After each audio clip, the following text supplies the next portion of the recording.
I want to say some of this is really difficult to deal with. And it's easy to just focus on dealing with abuse, dealing with the whole conference here of women, equality. I think it's very important for all of us. It's going to take a lot of energy to get anywhere. First of all, we have to stay connected with God. Because, as I put it here on my notes, I don't know where this came from, probably from God. But, you know, rising yeast takes a lot of heat to kill it. Heat, in chemistry terms or scientific terms, is energy. It takes lots of energy to combat rising yeast. And this complementarianism is rising yeast.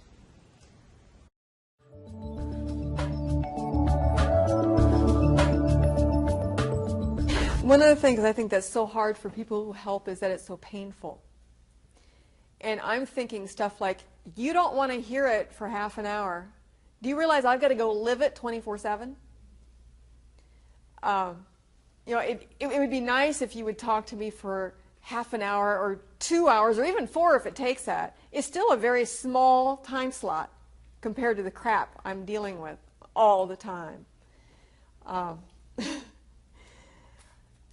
I think sometimes the people who try to help are thinking too much of how they feel, that they feel so incapable.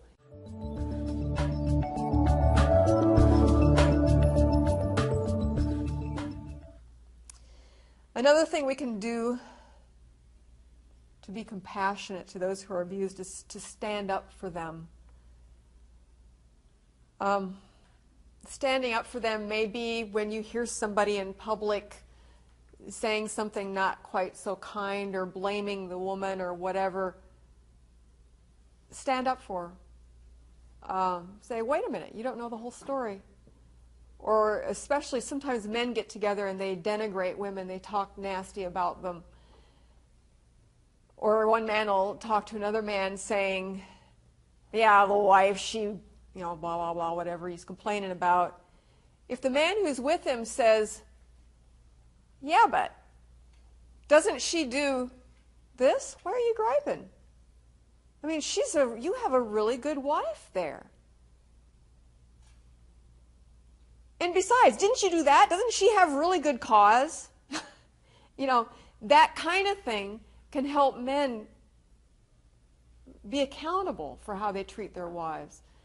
We especially need it from men, especially, because it's the men we're talking about don't have much respect for women.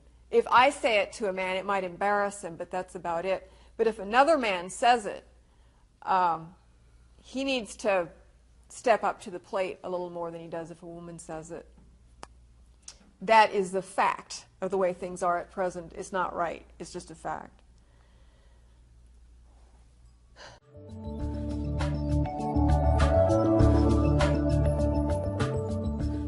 If the information can't get inside the walls to the women who need it, I think of how I fought to find this information. I looked and looked, asking everybody. A lot of women, they don't have the guts to go ask everybody.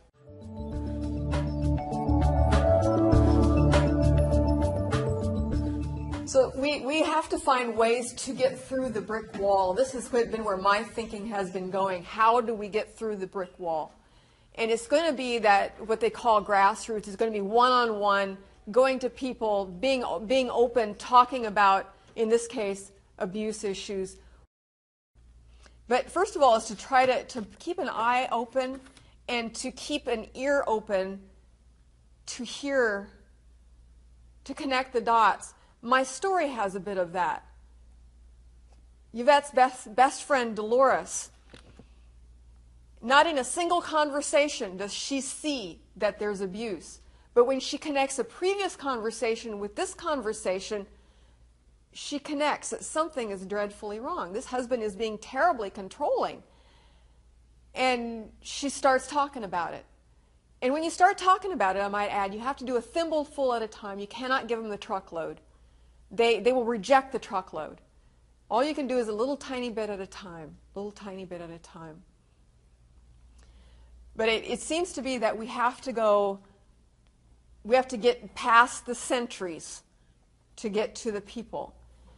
A lot of these women in a lot of these churches are in churches where they're not allowed to have the web. So what we're doing on the web may not be getting to these women.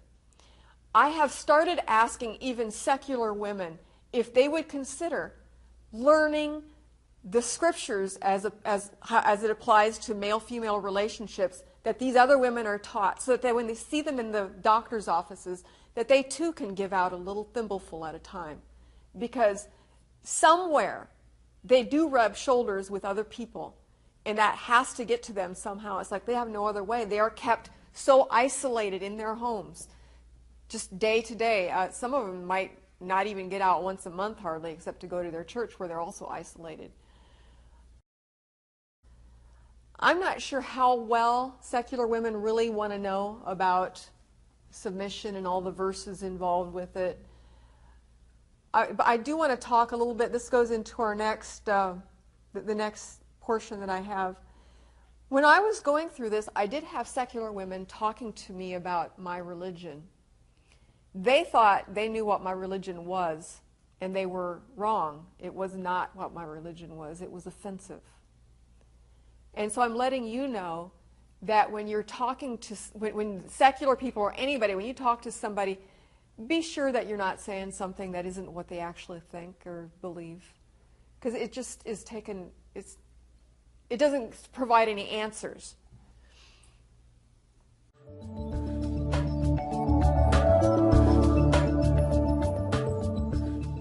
One thing not to do, there are times a woman needs to be encouraged to go to counseling, but I heard it all the time, oh, please, just go to a counselor. What I needed was somebody who would listen to me without me having to pay him for it. I needed to know that somebody cared enough to listen. And paying for it just isn't the same thing. It makes it sound like it makes the woman who's going through that feel like she has no value. I'm just not worth anything or not enough for anybody to care enough to listen. I have got to pay them to listen. And by listening, then it's also, to walk with me, to experience it with me. And then if somebody says to that woman, go to a counselor, when she's going through a crisis, can she call you? Because you've already let her know that you really don't want to deal with it. Go to a counselor. So you're kind of out of the ballpark here. You're not really welcoming her sharing. Yes, there are times to delegate. Yes, there are times that this person really does need to go to a counselor. But I think today we're over-counseling people. And I don't mean any disrespect to you being a counselor. Yes. I simply mean that sometimes we as lay people can do a lot to help just by being listeners and by being there and by caring. And I do not think it goes all to the pastors. It goes to the people. One of the books that I read indicated that for each woman who's dealing with abuse, ideally you need 5 people who will be there for her, because it's too much for one person to do. That you need 5 people that woman can turn to. They may do various things, but 5 people that she can turn to when she needs help.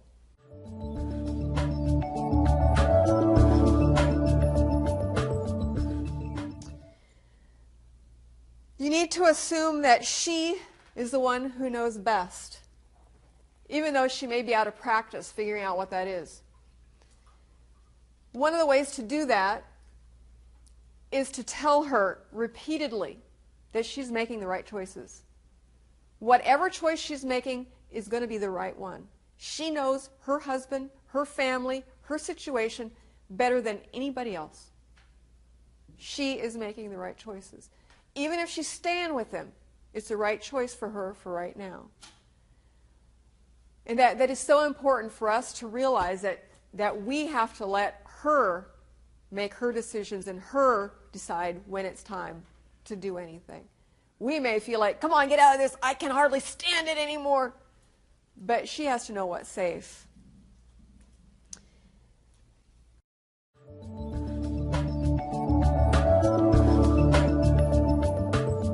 One other item that came up for me is that it is important for somebody, and I don't know the frequency, for somebody to call her, to find out what works for her.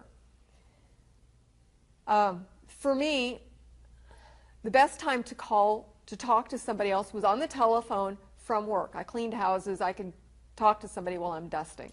It's just not that big of a deal. It was harder for me to talk to somebody from home after work because their families were home and their families were always interrupting. I was with my daughter or going to school or it just wasn't a good time for me at all in the evening. One woman wanted me to just go over to her house and visit there. That's the way we were supposed to get together. And it's like, I don't have time to just do nothing sitting in somebody else's house. I have to keep it all together. I cannot go just sitting around somewhere. So if you're helping somebody, find out what works for them and try to accommodate them. And if you don't like talking on the phone, try to like it. If that's what works for her, do try to work with what works for her, because she's got a lot more to work around probably than you do.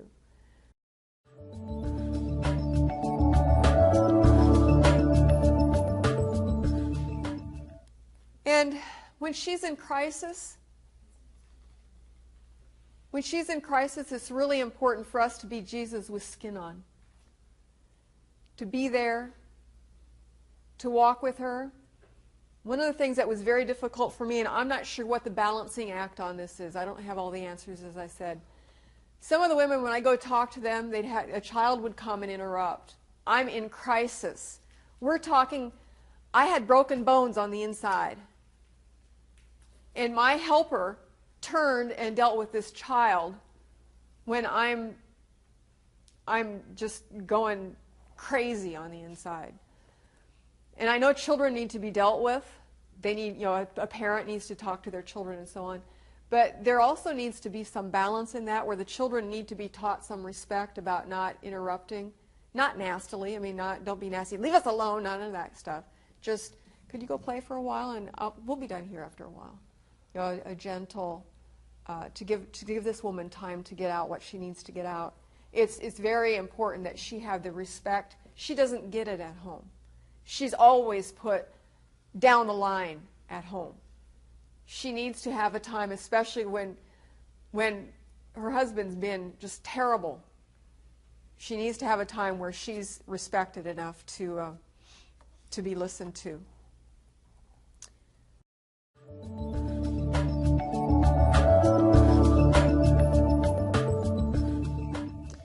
There's a championing, mentoring, and advocating for women. I'm going to go into a bit of here what does and does not work. First of all, put yourself in her shoes. One of the women that helped me the most, who was not working for the domestic violence shelter, said she took the time to think what it would be like for her and her family if her husband was treating her like my husband was treating me. And she said it was so horrible she couldn't even stand the idea. She couldn't stand the thought. It was just so painful to think of it. That let me know that she was putting herself for real in my shoes. And I knew that she had tried to identify.